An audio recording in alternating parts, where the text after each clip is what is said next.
Finally, in the nightcap, one of the great rivalries in the sport. It's the Utah Utes taking on the BYU Cougars. It's 8 o'clock Eastern time on Fox. It's the Holy War, one of the best, most intense rivalries in all of college football. Utah established near control of this from 2010 to 2019. However, BYU, they've been good in the last two meetings, 21 and 24.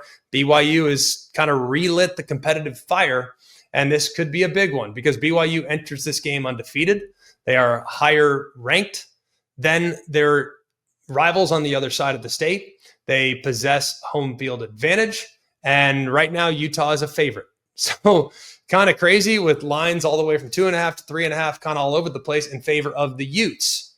Now, they lost earlier this season to Texas Tech, but they are probably a little bit more battle-tested than this BYU team, who has played maybe a comparatively slightly weaker slate of opponents. So Kyle Whittingham, Kalani Sitake, two of the great guys in the sport. Honestly, it's one of those where it's like whoever wins, like I root for the people in this one. Two of my favorite coaches going in all of college football. Quarterback matchup, Devin Dampier, super dynamic, dual threat, significant part of the rushing attack. He's gone for over 250 on the ground himself against Bear Bachmeier. Highly touted freshman, is making his first start in the rivalry as a runner right now. He's very, very good. Did make a couple mistakes last week, but battled back as the game went along and made the plays down the stretch to give BYU a hard-fought victory against the Arizona Wildcats. Question 1, how will Utah's rushing attack handle BYU's defensive front? Look, Jason Beck, the offensive coordinator, they kind of utilize a bit of a positionless spread offense designed to create mismatches and create problems for the defense. The scheme is predicated, though, on a really powerful and versatile rushing attack. They're going to use multiple sets, multiple personnels to try to create formations and dictate matchups in the run game. And the Utes, they're among the nation's elite. They're averaging over 240 yards a game on the ground. Now, their primary ball carriers are Wayshawn Parker and Corey Rogers. They provide a formidable 1-2 punch, but don't forget Devin Dampier. He can always contribute in the run game as well. And BYU's front, very stout against the run. Just over 100 yards per game given up, less than 3 yards a carry. The bedrock of this defensive identity will be to hold up along the line of scrimmage against a really good offensive line. Question 2, can BYU create explosive plays? Bachmeier is young, but he's got good weapons.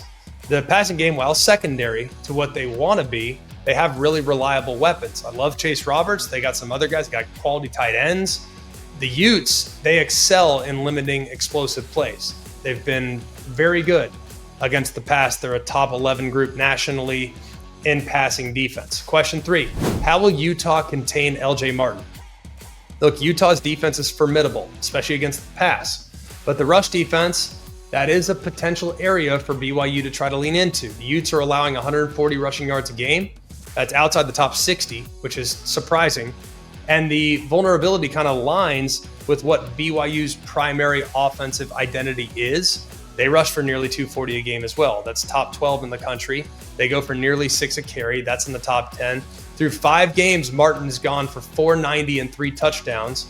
And the matchup, BYU's powerful ground game against Utah's middling run defense, is the Cougars' most significant advantage and their clearest path to controlling the tempo and the possible outcome of the game. And then question 4, does this game come down to a key turnover or special teams play?